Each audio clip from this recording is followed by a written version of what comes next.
Welcome back to the Talking Hedge. I'm Josh Kincaid, Capital Markets Analyst and host of your Cannabis Business Podcast. With us today, Ali Fakhri and Adelia Carillo, both with EventHi. Thanks for being on the podcast, you guys. Good job, Josh. Appreciate you guys being with us. For those who haven't heard of EventHi, Ali, let's start with you. What is it, and how'd you get involved? Yeah, EventHi is an online event registration platform that caters to the cannabis industry. We got started in 2017, catering specifically to event organizers who are having issues with ticketing and sponsorship processing. So we wanted to build a platform that can allow event creators, event organizers to feel comfortable and not have to worry about getting shut down because having a cannabis-related event, and to have a platform that can sell tickets, promote, market, and just have an ecosystem that's built specifically for them. So we launched the company in 2018, January 1st, and it's been great ever since. It's kind of a unique story because we got into space in the cannabis industry through events. The first thing to meet people in the industry was really networking, going to different events, everything from MJ Biz and you name it. So eventually we kind of, from being attendees at events, we started hosting our own events, and from there kind of transformed to the idea of EventHi because we started noticing as event organizers and other people that we were in that culture, in that network, were having the same issues we were, and basically we were getting kicked off of Eventbrite and Ticketmaster and all these different other platforms. So we just kind of figured enough is enough, and we really wanted to solve this problem, and it was a lot of work to really solve it because the biggest issue was the banking and processing these tickets online legally. So we had to tackle that huge hurdle, which we did, and we're proud that we did. And we're one of the few companies that have called an MRB bank account, a marijuana-related business account, that allows us to transact tickets legally online and sponsorships. And we formed the company. We started 2018 with a private beta, and we got quick traction and kind of grew the company from there. That's so much just packed into that right there. So let's unpack that a little bit.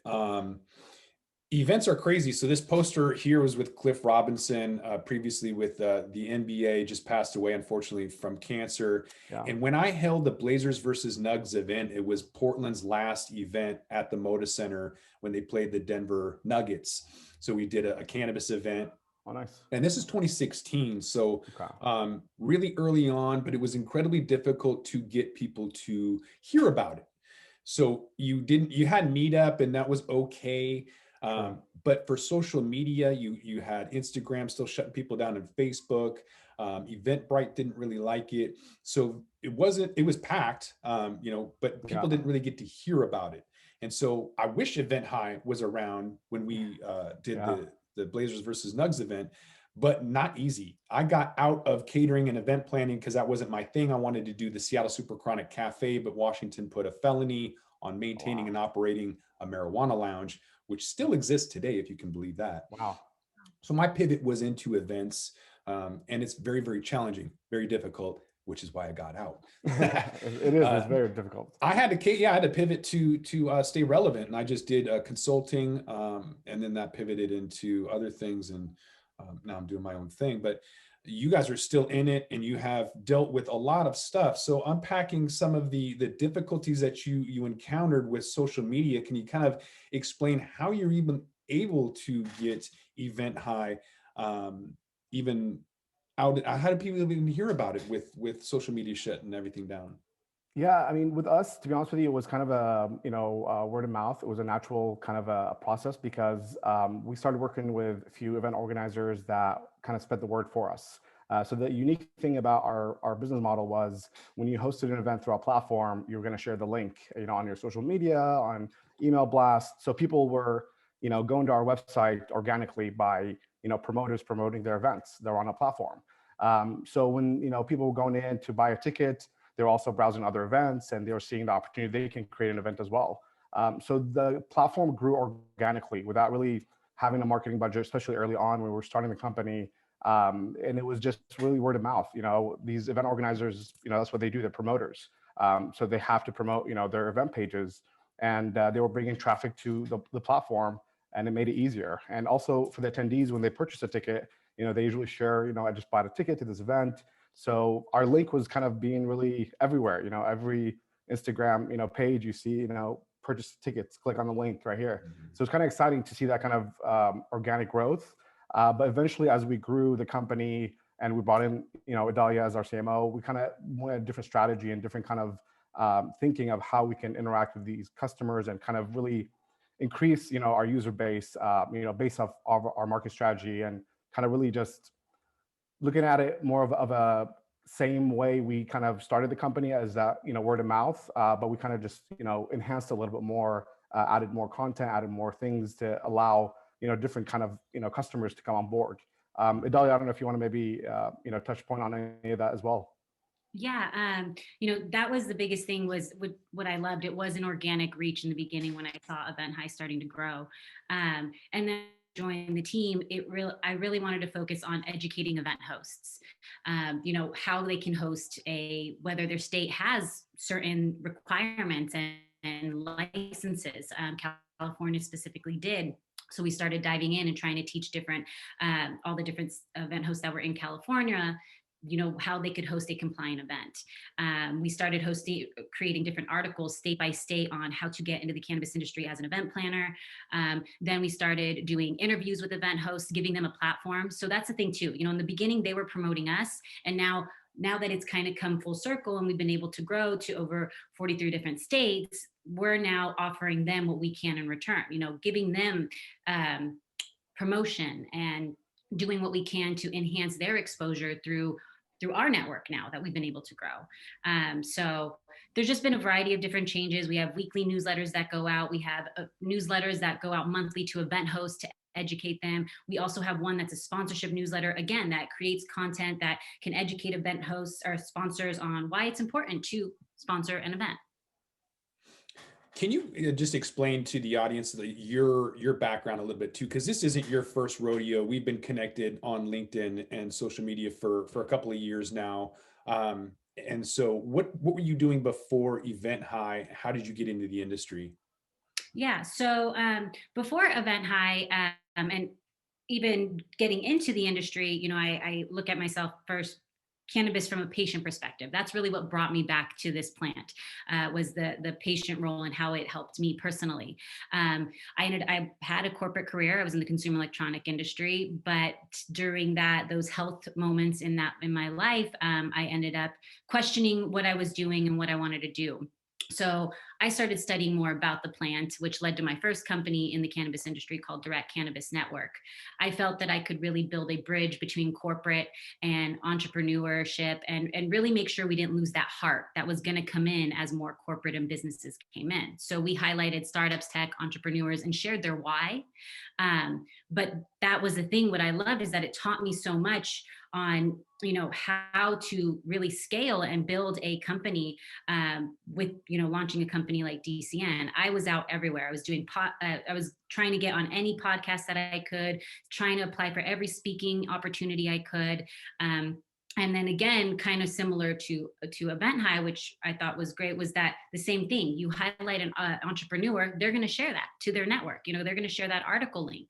And so there were some similarities when I came into EventHi and how they were marketing themselves. And then I looked at ways that I was able to scale DCN to become that global network and utilize that and bring that to the team over here at EventHi. There's been some progression with events, with social media not shutting down as many accounts. So we've seen some progression over the years. But I'm wondering, with the marijuana related businesses, Ali, how did that impact your business and availability to operate, if not to expand and stay in business? How did it benefit you? And do you feel like that was an advantage over other companies? Yeah, I mean, we definitely looked at it, after, getting everything and going through all the hoops, we see it now as an advantage. But early on, when we were building, the code and actually building the platform with my co-founders, we didn't see ourselves as a cannabis company, because we weren't selling cannabis through our platform. It was just events and tickets. So we really didn't have any worries about, being compliant with banking or processing companies because we just figured we're doing events. But eventually, as we started digging more and more, we realized that, these platforms like Eventbrite and Meetup and any platform, really, free event or paid event, does not matter.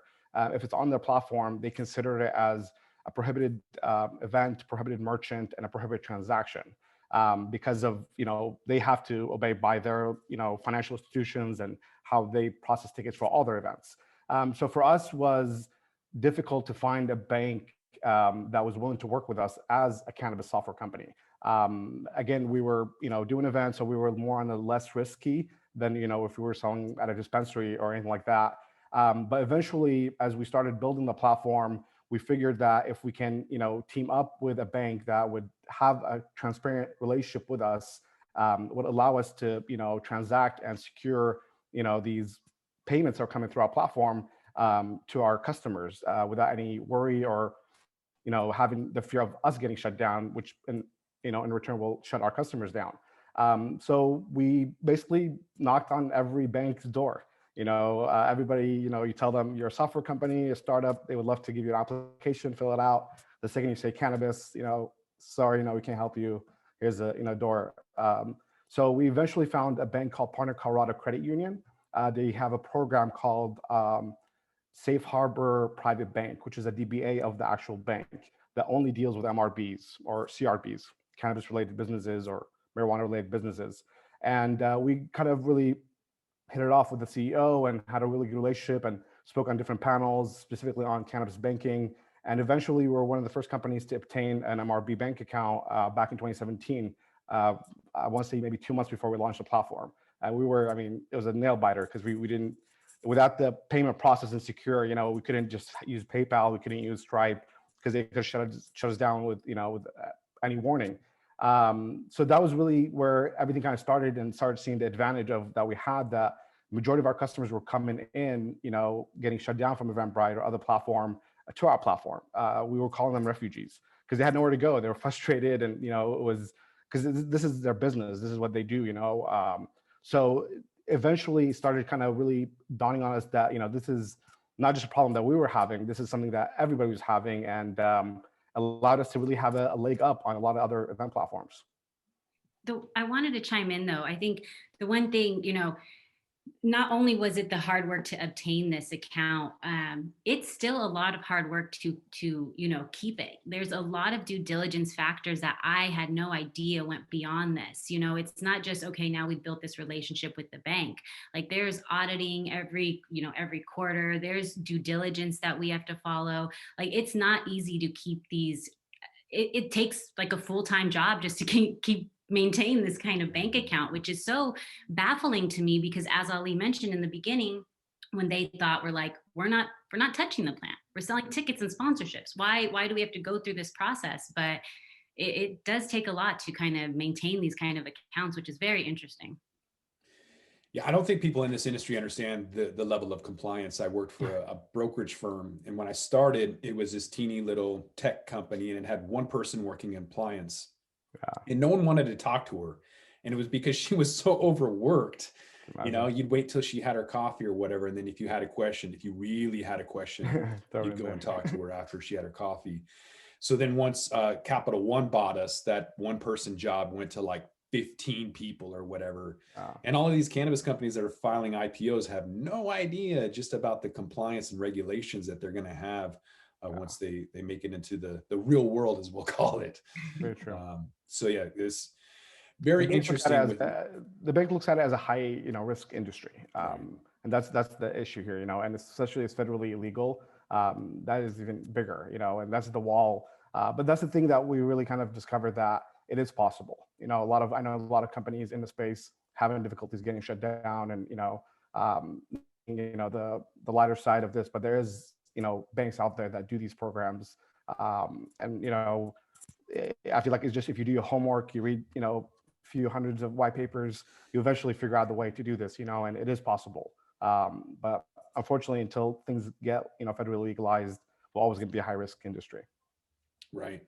Yeah, and hopefully that'll be some kind of a normalization when it does get legalized. And speaking of going back to normal, pre-pandemic, was great. You know, we went to the MJ BizCon in 2019 in December, and that was kind of the last event that I went to.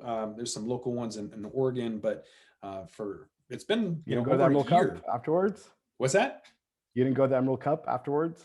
You know what? I have It was stayed like the day away. next day. I haven't, man. I've stayed away from California. I find that market to be incredibly intimidating. It is. Because if I dive into California, like I'm all in, you know, like I'm not Yeah, going to you go have to down there be. and just meet one client and be okay with that. Being the Right. fifth largest economy in the world, True. like I just have stayed away from California because it intimidates me. I need like three other, you know, of me's in Team order to like member. tackle that market. It's huge.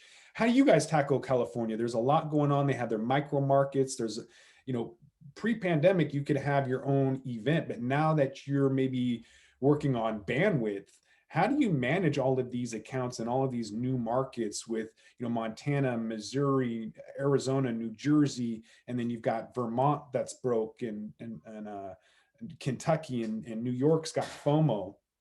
Everyone seems to be pulling at you wanting to have an online event. How was that different than pre-pandemic, and how are you guys moving into this post-pandemic world?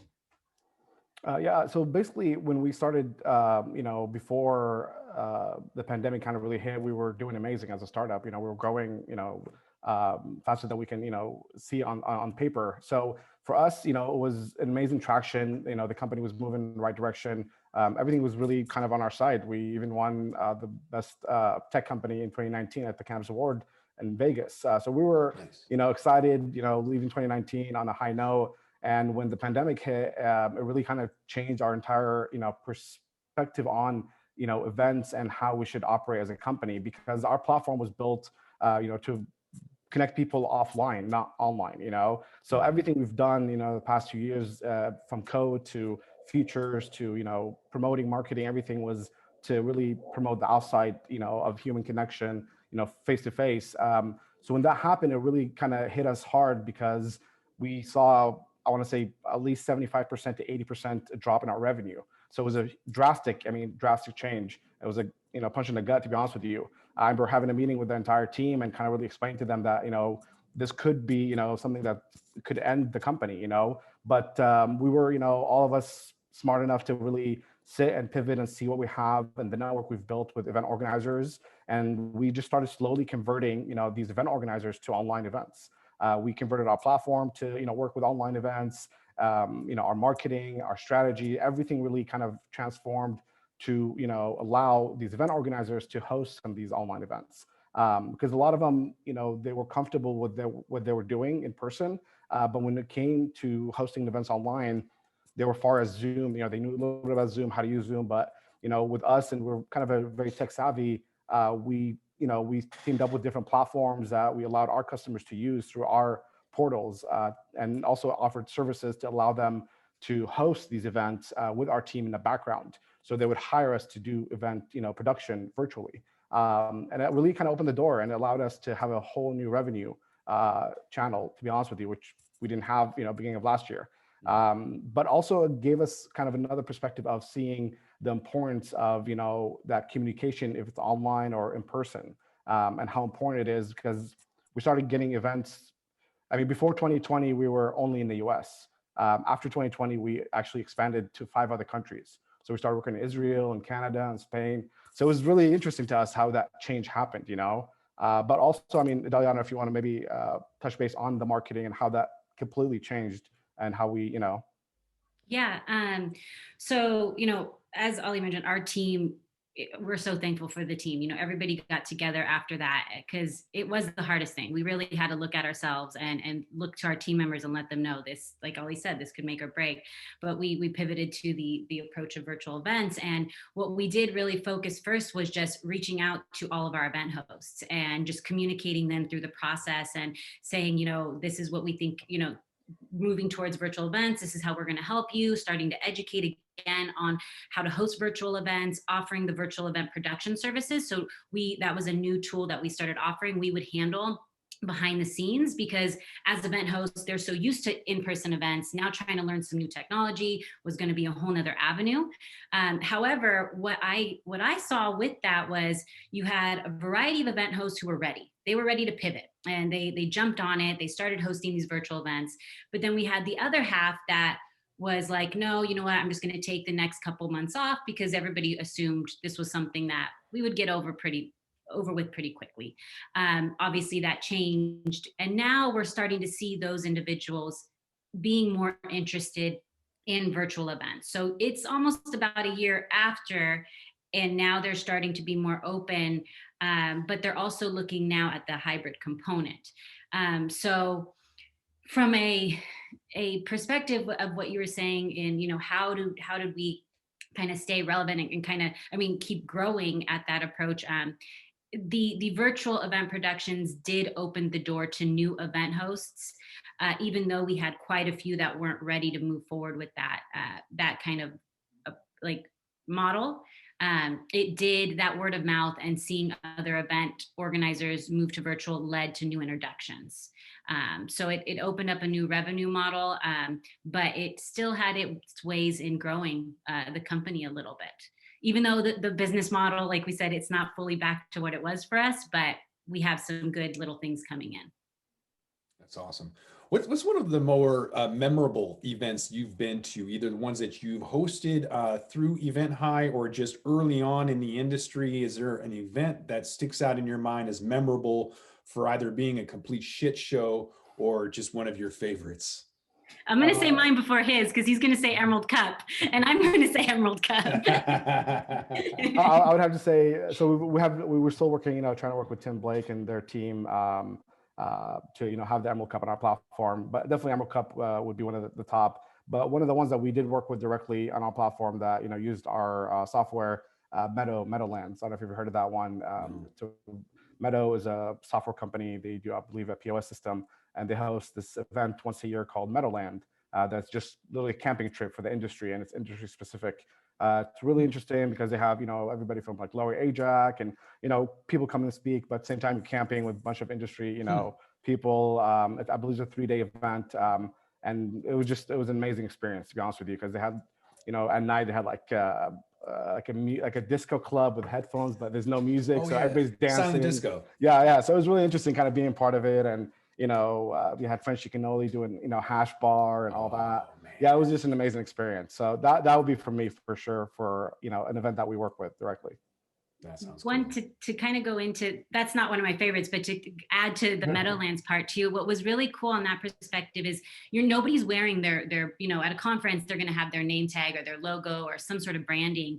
At Meadowlands, you didn't know who was who. And so I think that really allowed for authentic connections and conversations to happen, because sometimes, you know, you can see someone that, you know, is really, let's say, big in the industry, and it can be intimidating. There, it was just everybody was able to just be on the same level and just talk and communicate. So that's just one I wanted to add. But outside of the Emerald Cup, I love the different kinds of dinners that are happening. You know, I know some things have changed and some states have some compliancy things that they've now incorporated, but I love that these chefs are starting to look at fine dining and giving these experiences in general. It's probably because I love food in general too, so that's why. But in regards to kind of like shit shows,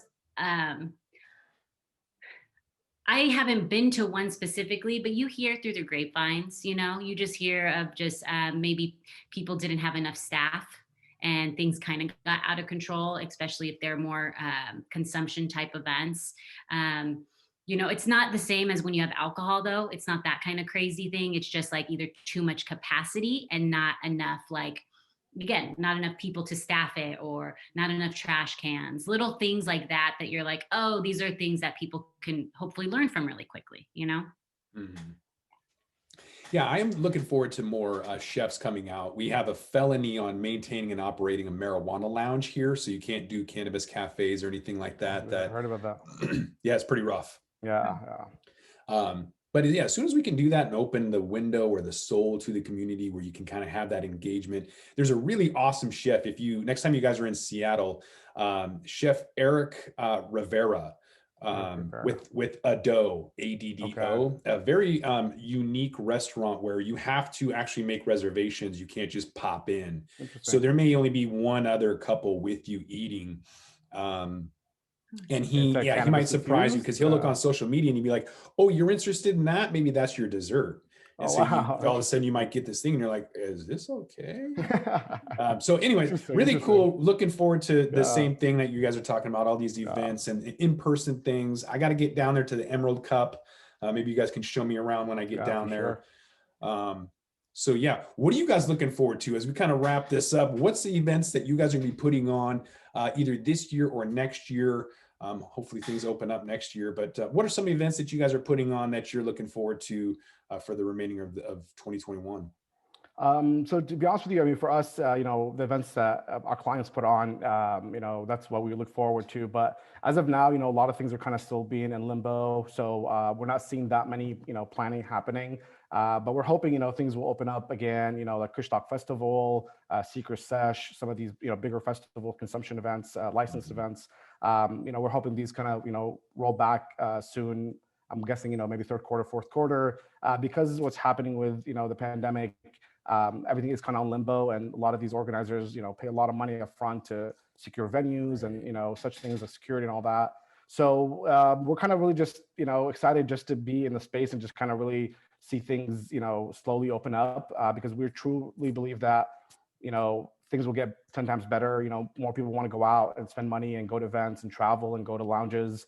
So we're really kind of more excited about the future of just in sense of travel, just in general, people leaving the house and actually doing things. And that's kind of what we're looking for. We really want to see that whole, comeback of, more events and, hopefully more lounges to open up, more things to do.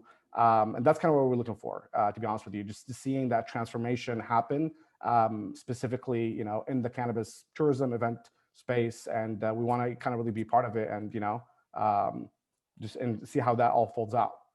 I think it's happening already. There's a lot of golf tournaments I've seen from, and they've expanded. So Washington, I saw has one coming up, and then Nice. Arizona, they've got one. Colorado, Nice. I think Illinois. So you can't necessarily have like indoor consumption events, but maybe we can get creative and just do golfing events and hang out. One of the favorite events I went to was in 2016, I think.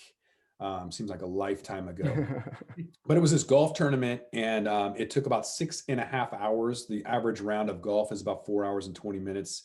So it was about 6.5 hours, but totally worth it because there was like somebody on every hole giving you a dab or a Oh ball my God, hit, that sounds fun. or it was phenomenal. It was in Oregon, and I would do that in a heartbeat. I believe David Tran from Fairchild Events, they're doing a golf tournament on 420, I think.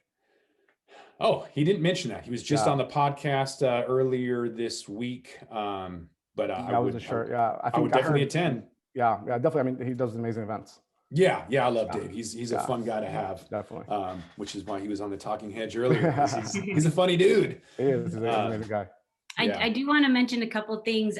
Although we don't normally host events, we before COVID we were hosting just community events to give back to the communities. Beach cleanups, giving care packages to those in need, and so that kind of pivoted into a virtual event called High Day. We may be doing another one this year called High Day 2021. But outside of that too, we joined Clubhouse. We also have the Future of Cannabis events where we talk to event hosts as well on there each week. So again, just ways that we can continue to educate, bring the event host and tourism community together, because events aren't going to be the same right away overnight. So if we can all kind of build a guidelines of how to do it and ways to move forward successfully, again, as Ali was saying, that we can get there quicker to that place where the event and tourism industry will have its bounce back. Yeah, you guys are in the epicenter, 5th largest economy in the world, one of the older cultures of cannabis. And so you guys are really in the hotbed epicenter of it all. So I'm excited to continue to follow you guys and watch and see the progression. Anything that I missed, anything I left out, anything you'd like to plug or, express your excitement for, or anything else at this time? I would love to give a shout out to all of our users. They're, without them, we couldn't be here. So, all these event organizers that, dealt with 2020 and 2021, Much love to them, and the strength of keeping up and sticking to what they do. So we want to give a big shout out to our user base. Shout out EventHi users. We're not going to include you in the show notes because there's too many of you. Anything else? Any other plugs? Like, where can they find you on social media? What's your website? What's all that stuff? Plug it. Yeah, they can to check out the EventHi marketplace. Go to www.eventhi, like hi hello .io. On Instagram, it's at eventhi.io. Twitter is at EventHi_IO. So you can literally just put that up there. We also have some cannabis related groups worldwide on Facebook that just has a bunch of different people all over the world who are talking about cannabis events. And so, yeah, those are all the different ways you can find EventHi and reach out to us. We're always here to provide any feedback or insight to hosting cannabis events. Yeah. Perfect. Yeah. And we'll include a lot of the show notes and social media links in the description. So I think with that, anything else? No, that'll be it. Cool. I do gotta recommend to everybody to subscribe to the channel, because I subscribed to your YouTube channel today. So I watched the movie. Yeah, so I gotta recommend that. I'm glad you're doing what you're doing. So keep it up. I appreciate that. Yeah. I didn't want to. I went to Puerto Rico. I learned about the advantages of doing business in Puerto Rico, and I was like, you know what? I got to talk to some people on a podcast about that. And they were like, you know what? That is way too nerdy for me. So no. And I was like, I'm just going to start my own then. I'm going to talk about Puerto Rico. So here we are. If you're not in Puerto Rico, you should do business in Puerto Rico. It's the only place in the world that you're not going to be taxed at a federal tax rate. And EventHi, you guys should look at a bilingual call center in Puerto Rico, have all your sales through there and not pay 20% to the government, and you can save a ton of money. Interesting. We're looking at Mexico right now for a whole bunch more financial advice if you want. Yeah. Perfect. I appreciate it. No, actually, that's not financial advice. I can't even say that. So just anything I say. Just discard it. All right. I think with that, we're going to roll this one up. I want to thank my guest, Ali Fakhri. He is the founder and CEO of EventHi. And there's also Adelia Carillo. She's the chief marketing officer for EventHi, right? Chief marketing officer. Yes. Yeah. Cool. Okay. I think I got all of that right. That's good. All right. And we'll also plug you guys, your LinkedIn connections, and so people can get a hold of you through there. Perfect. All right. Thank you. I'm Josh Kincaid. This is The Talking Hedge. Don't forget to like, share, and subscribe, or don't. And I'm out. Don't forget to smash that like button on your way out and check out these other videos that we've got.